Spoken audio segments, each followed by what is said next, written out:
India کے شہر آگرہ میں مغل امپائر کے آرکیٹیکٹس کا ایک ایسا شاہکار موجود ہے جس کو آج پوری دنیا تاج محل کے نام سے پہچانتی ہے۔ 42 ایکڑ پر پھیلا دور سے ہی چمکتا ہوا یہ مقبرہ جہاں اپنے اندر خوبصورتی کے باغیچے سجائے ہوئے ہیں، وہیں اس کے اوپر غم اور اداسی کے کئی بادل ابھی تک منڈلا رہے ہیں۔ ان لگ بھگ 400 سال پہلے بنائی جانے والی یہ خوبصورت بلڈنگ جہاں اپنے دور کی سب سے بڑی اور سب سے شاندار بلڈنگ ہوا کرتی تھی، وہیں آج اس کو دنیا کا 7واں عجوبہ بھی مانا جاتا ہے۔ اس عالیشان اسٹرکچر کو بنانے میں 20,000 مزدوروں نے دن رات خون پسینہ بہایا، اور وہ بھی 1 یا 2 سالوں تک نہیں بلکہ پورے 22 سالوں تک۔ اگر آج کے دور میں اس کی قیمت کا اندازہ لگایا جائے تو سنگ مرمر کا یہ انمول مقبرہ حیرت انگیز طور پہ $1 بلین یعنی 7,500 کروڑ روپیوں سے بھی زیادہ مہنگا ہے، کیونکہ اس بلڈنگ میں مغل آرکیٹیکٹس نے اپنے ہنر کی کئی ایسی نشانیاں چھوڑی تھیں جن کی دنیا کے ٹاپ انجینئرز بھی آج تک تعریف کرتے ہیں۔ اس بلڈنگ کو ایسے ڈیزائن کیا گیا کہ جب مین گیٹ کے پیچھے سے اس کو دیکھا جاتا ہے تو یہ کافی بڑی لگتی ہے، لیکن جیسے ہی مین گیٹ کی طرف بڑھا جاتا ہے تو آٹومیٹیکلی اس کا سائز چھوٹا ہوتا جاتا ہے۔ دماغ کو چکرا دینے والی یہ کوئی پہلی ٹرک نہیں تھی جو مغل آرکیٹیکٹس نے استعمال کی ہو۔ اس کے گرد چاروں میناروں کو بالکل سیدھا کھڑا نہیں کیا گیا، بلکہ یہ مینار باہر کی طرف تھوڑا جھکے ہوئے ہیں، کیونکہ اگر ان کو سیدھا کھڑا کیا جاتا تو دور سے دیکھنے پر یہ اندر کی طرف جھکے ہوئے لگتے، جیسا کہ ان مسجدوں میں آپ دیکھ سکتے ہیں۔ ان میناروں کو باہر کی طرف جھکانے کا ایک اور ریزن بھی تھا، اور وہ یہ تھا کہ خطرناک ارتھ کوئک کی صورت میں اگر یہ مینار گرے بھی تو یہ باہر کی طرف گر کر تاج محل پر ایک آنچ بھی نہ آنے دے۔ لیکن آخر ماجرا کیا تھا کہ اس کو بنانے والے کسی صورت میں اس پر ایک خراش بھی برداشت نہیں کر سکتے تھے۔ تاج محل کے وہ کون سے راز تھے جن کو 400 سال پہلے چھپانے کی کوشش کی گئی تھی، اور جب اس دور میں کنکریٹ یا اسٹیل ہی نہیں ہوا کرتا تھا تو آخر اس عالیشان مقبرے اور اس پر موجود 40 میٹر اونچے ڈوم کو کیسے بنایا گیا؟ یہ سب اور اس سے بھی زیادہ آپ جان سکیں گے آج کی اس اسپیشل ویڈیو میں۔ ناظرین، یہ معاملہ اسٹارٹ ہوا تھا سن 1607 میں، جب انڈیا اور پاکستان کے اس خطے میں مغل امپائر کا ہولڈ ہوا کرتا تھا۔ اس دن مغل شہنشاہ کا سب سے چھوٹا بیٹا شہاب الدین محمد خرم 15 سال کا ہو چکا تھا، اور اسی کی سیلیبریشن کے لیے آگرہ فورٹ میں ایک عالیشان پارٹی رکھی گئی تھی۔ خرم مغل شہنشاہ کو سب سے زیادہ عزیز تھا، اسی وجہ سے اس کے ہر جنم دن پر اس کو ہیرے جواہرات اور سونے سے تولا جاتا تھا، یعنی جتنا وزن شہزادے خرم کا ہوتا تھا اتنا ہی خزانہ اس کے نام کر دیا جاتا تھا۔ لیکن اس جنم دن پر کچھ اور بھی خاص ہونے والا تھا۔ مغل شہنشاہ نے شہزادے خرم کی شادی اپنے ایک وکیل کی بیٹی کے ساتھ کر دی جس کو ممتاز محل کے نام سے جانا جاتا ہے۔ ممتاز اور خرم کو پہلے دن ہی ایک دوسرے سے بے انتہا محبت ہو چکی تھی، اور اس وقت یہ کسی کو بھی معلوم نہیں تھا کہ اس محبت کا بول بالا ہمیشہ کے لیے رہنے والا ہے۔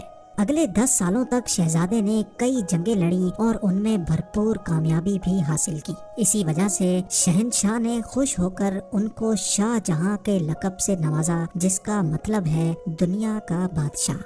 شاہ جہاں کی ٹوٹل 6 بیویاں تھیں جو آگرہ فورٹ کے حرم میں ہی رہتی تھی۔ ان 6 میں سے شاہ جہاں سب سے زیادہ محبت ممتاز سے کرتے تھے، اور یہی وجہ تھی کہ ان کا زیادہ تر وقت ممتاز محل کے ساتھ ہی گزرتا تھا۔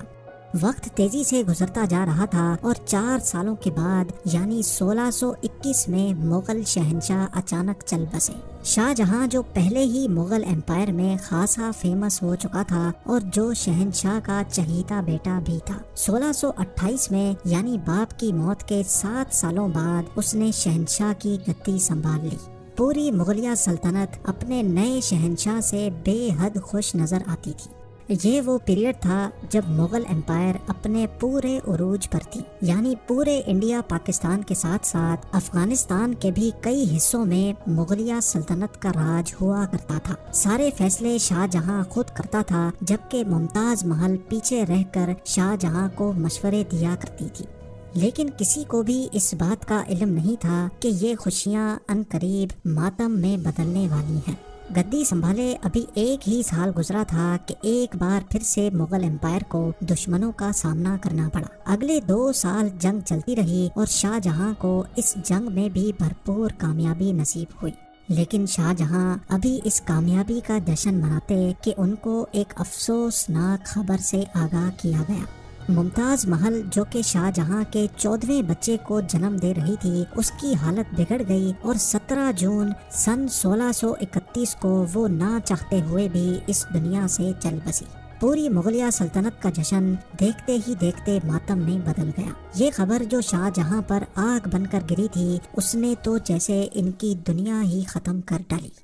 شاہ جہاں کی سب سے پہلی محبت اور ان کی سب سے عزیز بیوی ممتاز محل اس دنیا سے رخصت ہو چکی تھی۔ کہا جاتا ہے کہ اس غم کی پرچائی نے شاہ جہاں کو کالے اندھیروں میں دھکیل دیا تھا۔ اگلے 8 دنوں تک انہوں نے کچھ نہیں کھایا اور اگلے 2 سالوں تک نہ کوئی موسیقی سنی اور نہ ہی پرفیوم لگایا۔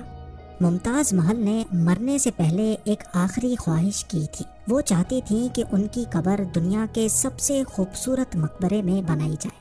اس ٹاسک کو اور ممتاز محل کی آخری خواہش کو پورا کرنے کے لیے شاہ جہاں نے اپنی ساری دولت اور پوری زندگی وقف کرنے کا ارادہ کر لیا۔ ممتاز کے گزرنے کے 6 ماہ بعد یعنی 1632 میں ہی تاج محل کی کنسٹرکشن کا کام شروع کر دیا گیا۔ قریب 20,000 سے بھی زیادہ مزدور، پتھر تراش اور کاریگروں کو پوری سلطنت سے اکٹھا کیا گیا۔ لشکروں کے لشکر شاہ جہاں کے حکم پر آگرہ بلوا لیے گئے تھے۔ کیونکہ ممتاز کی قبر یمنا ریور کے برابر میں موجود تھی، اسی وجہ سے اس جگہ پر دنیا کی سب سے خوبصورت بلڈنگ بنانا کافی مشکل ٹاسک تھا۔ ریور کے کنارے زمین کافی سافٹ ہوتی ہے اور اگر یہاں کھدائی کا کام کیا گیا تو پانی کا بہاؤ تاج محل کی فاؤنڈیشن کو بھی نقصان پہنچا سکتا تھا۔ اس مسئلے سے نمٹنے کے لیے مغل انجینئرز نے یہاں سب سے پہلے زمین کے اندر کئی کنویں کھدوانا شروع کیے۔ مزدور یہ کنویں تب تک کھودتے رہتے جب تک خشک زمین نظر نہ آ جاتی تھی۔ ان کنووں کو پتھروں اور گارے سے بھرا گیا اور پھر اس کے اوپر پتھروں کے بڑے بڑے کالمز کھڑے کیے گئے۔ اس سارے کام کو انجام دینے کے لیے مزدوروں کے ساتھ ساتھ ہاتھیوں کی ایک بہت بڑی فوج کو بھی استعمال کیا گیا۔ مغل انجینئرز کی یہ ٹرک کام کر چکی تھی اور اب ایک ایسی مضبوط فاؤنڈیشن تیار تھی جو نرم زمین پر بھی فولاد بن کر کھڑی تھی۔ فاؤنڈیشن کے بعد اب باری تھی ایک ایسے بلڈنگ ڈیزائن کی جو آج سے پہلے کسی نے بھی نہ دیکھا ہو، ایک ایسا ڈیزائن جو پچھلے سارے ریکارڈ توڑ ڈالے۔ تاج محل کے ڈیزائن کا آئیڈیا شاہ جہاں نے اپنے باپ دادا کے مقبروں سے لیا تھا۔ باپ کے مقبرے سے میناروں کا آئیڈیا لیا گیا، دادا کے مقبرے سے بلڈنگ کور کا آئیڈیا لیا اور اپنے انکل کے مقبرے سے ڈوم کا آئیڈیا لیا تھا۔ اور جب ان سب کو کمبائن کیا گیا تو ایک شاندار اور عالی شان ڈیزائن ابھر کر سامنے آیا۔ بلڈنگ کے اسٹرکچر کو بنانے کے لیے لاکھوں نہیں کروڑوں اینٹیں موقع پر ہی بیک کی گئیں۔ یہ سب اتنا آسان نہیں تھا اور اس میں لا تعداد پیسے بھی بہائے جا رہے تھے۔ ہر گزرتے دن شاہی خزانہ تیزی سے خالی ہوتا جا رہا تھا، لیکن شاہ جہاں کو کسی چیز کی پرواہ نہیں تھی، بس ان کو یہ کام ہر قیمت پر کمپلیٹ کرنا تھا۔ کہا جاتا ہے کہ تاج محل کی کنسٹرکشن میں اتنے زیادہ لوگ لگائے گئے تھے کہ ان کی وجہ سے آس پاس کے علاقوں میں کھانا پینا ختم ہو گیا تھا۔ 20,000 مزدوروں اور کاریگروں کی ڈیمانڈ پوری کرنے کے لیے شاہ جہاں نے آس پاس کے تمام علاقوں سے اناج آگرہ منگا لیا تھا۔ کئی سالوں کی محنت کے بعد بلڈنگ کا اسٹرکچر کمپلیٹ ہو چکا تھا اور اب باری تھی اس کو سنگ مرمر سے سجانے کی۔ یہ سنگ مرمر آگرہ سے 400 کلومیٹر دور راجستھان سے منگایا جانا تھا، کیونکہ یہاں کا مکرانہ ماربل آج تک دنیا کا فائنسٹ ماربل مانا جاتا ہے۔ شاہ جہاں نے تاج محل کے لیے پورا مکرانہ ماربل ریزرو کر لیا تھا، یعنی جب تک تاج محل کی ڈیمانڈ پوری نہیں ہو پائے گی تب تک کسی کو بھی یہ ماربل خریدنے کی اجازت نہیں تھی۔ 1000 ہاتھیوں کی مدد سے ہزاروں ٹن وزنی ماربل راجستھان سے آگرہ منگایا گیا۔ تاج محل کا یہ خوبصورت ڈوم اتنا بڑا ہے کہ اس کا اندازہ صرف آنکھوں سے دیکھ کر ہی لگایا جا سکتا ہے۔ آج کل اس طرح کے ڈوم بڑی آسانی سے اسٹیل اسٹرکچر پر بنائے جا سکتے ہیں، لیکن 400 سال پہلے 40 میٹر اونچے ڈوم کو بنانے میں ان کے پاس صرف پتھروں کا ہی سہارا تھا۔ اس ڈوم کو بنانے میں مغل انجینئرز نے جو اسٹریس کیلکولیشن کی تھی اس کی آج کے انجینئرز بھی بہت تعریف کرتے ہیں۔ تاج محل کی فنیشنگ کے لیے اس کو پیٹرا ڈورا یا پرچن کاری سے ڈیکوریٹ کیا جانا تھا۔ پیٹرا ڈورا ایک ایسی کلاکاری کو کہا جاتا ہے جس میں قیمتی پتھر کو ماربل کے اندر تراش کر لگایا جاتا ہے۔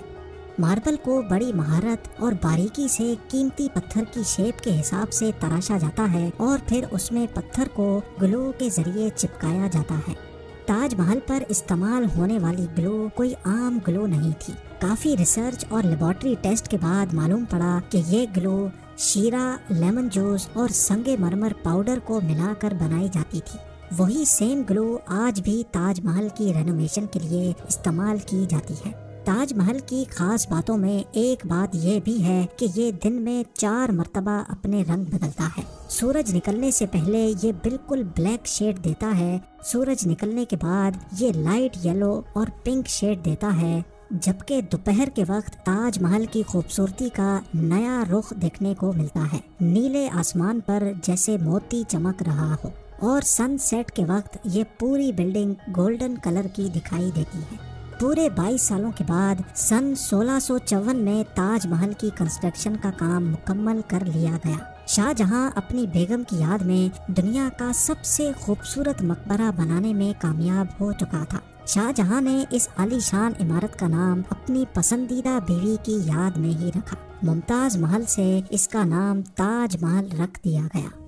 ہر سال شاہ جہاں ممتاز کی برسی پر یمنا ریور کے ذریعے تاج محل پر جایا کرتے تھے۔ یہ تاج محل کی ایسی انٹرنس تھی جس کو صرف شاہی خاندان کے لیے ہی بنایا گیا تھا۔ اس انٹرنس کی دیواروں پر دلکش نقاشی کا کام کیا گیا تھا جو شاید صرف شاہی آنکھوں کے دیکھنے کے لیے ہی کیا گیا تھا۔ شاہ جہاں کا یہ مہنگا ترین پروجیکٹ کمپلیٹ تو ہو چکا تھا، لیکن اس نے مغلیہ سلطنت کو تباہی کے کنارے پر لا کھڑا کیا۔ 4 سالوں کے بعد یعنی 1658 میں شاہ جہاں اور ممتاز کے اپنے ہی بیٹے نے شاہی تخت الٹ دیا اور خود مغل امپائر کا شہنشاہ بن گیا۔ شاہ جہاں جو پچھلے 30 سالوں سے اس تخت پر راج کر رہے تھے، اس کو قیدی بنا کر آگرہ فورٹ میں ہی بند کر دیا گیا۔ صرف ایک فیسلٹی ایسی تھی جو شاہ جہاں کو دی گئی، اور وہ یہ تھی کہ جس کمرے میں اس کو بند کیا گیا تھا اس کی کھڑکی سے وہ تاج محل کو دیکھ سکتے تھے۔ 8 سال قید میں رہنے کے بعد 74 ایئرز کی ایج میں شاہ جہاں بھی اس دنیا کو الوداع کر گئے۔ شاہ جہاں کا اب ممتاز سے دوبارہ ملنے کا وقت آ چکا تھا اور ان کو تاج محل میں ہی دفن کر دیا گیا۔